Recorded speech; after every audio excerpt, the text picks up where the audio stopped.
आम्ही सडक अर्जुनीला आहो आणि सडक अर्जुनीला असताना एक बुक स्टॉल आहे.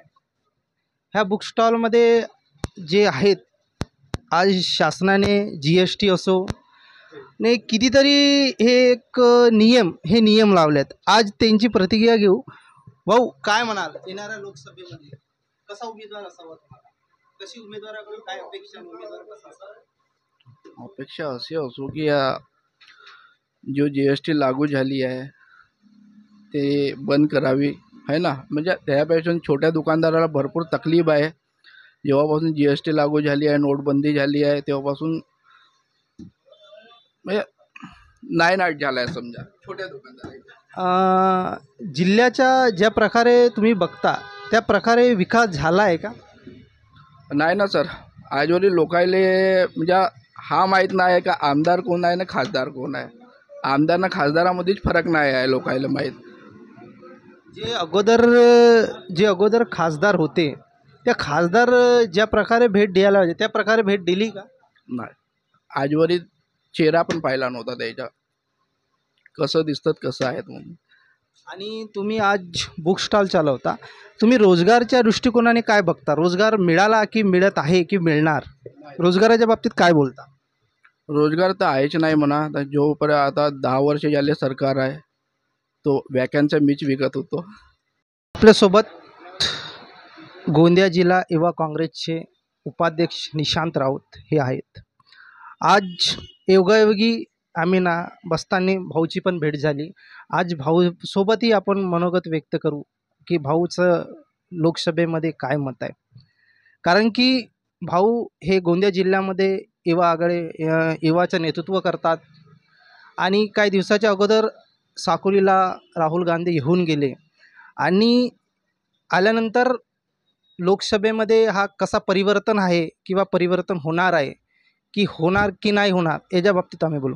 भाऊ, काय तुम्हाला असं वाटतंय का की गोंदिया भंडारा जिल्ह्यामध्ये काहीतरी विकास झाला?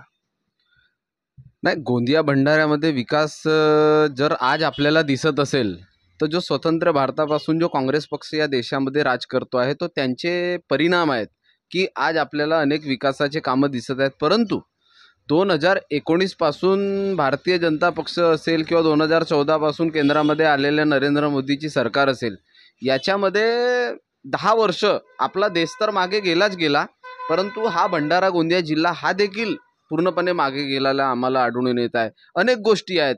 आपण जर आता या ठिकाणी सुरुवात केली तर अनेक गोष्टी आपल्याला सांगता येऊ शकतात की ज्याच्यामध्ये भंडारा गोंदियामध्ये ज्या गोष्टींचा विकास व्हायला पाहिजे होता गेल्या 5-10 वर्षामध्ये तो डोळ्याने कुठेही दिसायला बघत नाही. आणि भाऊ, आपले काही लोक म्हणतात की जर BJPची सत्ता येईल तर संविधानाला धक्का होईल. या संविधान बोले याच्यावर आपले काय म्हणतात? नाही, काही लोक म्हणतात हा विषय वेगळा आहे, पण भाजपचे स्वतः राज्यसभेचे जे खासदार आहेत जे साऊथमधले आहेत त्यांनी स्वतः म्हटलं आहे की जर आम्ही 2024ला तिसऱ्यांदा जर मोदींजींच्या नेतृत्वामध्ये जर भाजपची सरकार देशामध्ये आली तर आम्ही संविधान बदलवू, असा स्वतः भाजपचे खासदार म्हणतात. आणि यांच्या ज्या क्रिया आहेत, यांच्या जे अनेक संविधानातले परिच्छेद बदलवून यांना 400 पार कशाला पाहिजे? कारण बहुमताने संविधान बदलवता येऊ शकत नाही.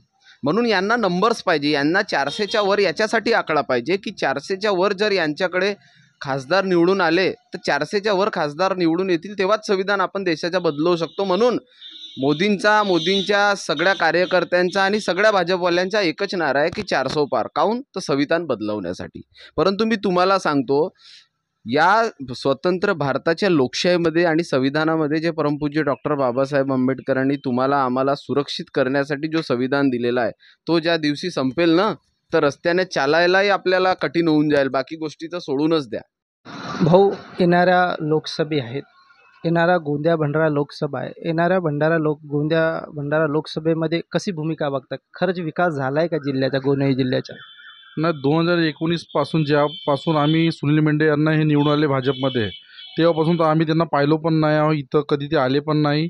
आणि माझा इथून गाव 10-12 किलोमीटर आहे. तिथं आमच्या गावात झेडपी मेंबर असल्यावरही ते आमच्या गावात कधी आले नाही. कधी आम्ही त्यांचा विकास पाहिलेला नाही. आणि कसा इथं रोजगार नाही आहे, विद्यार्थ्यासाठी काही आहे नाही.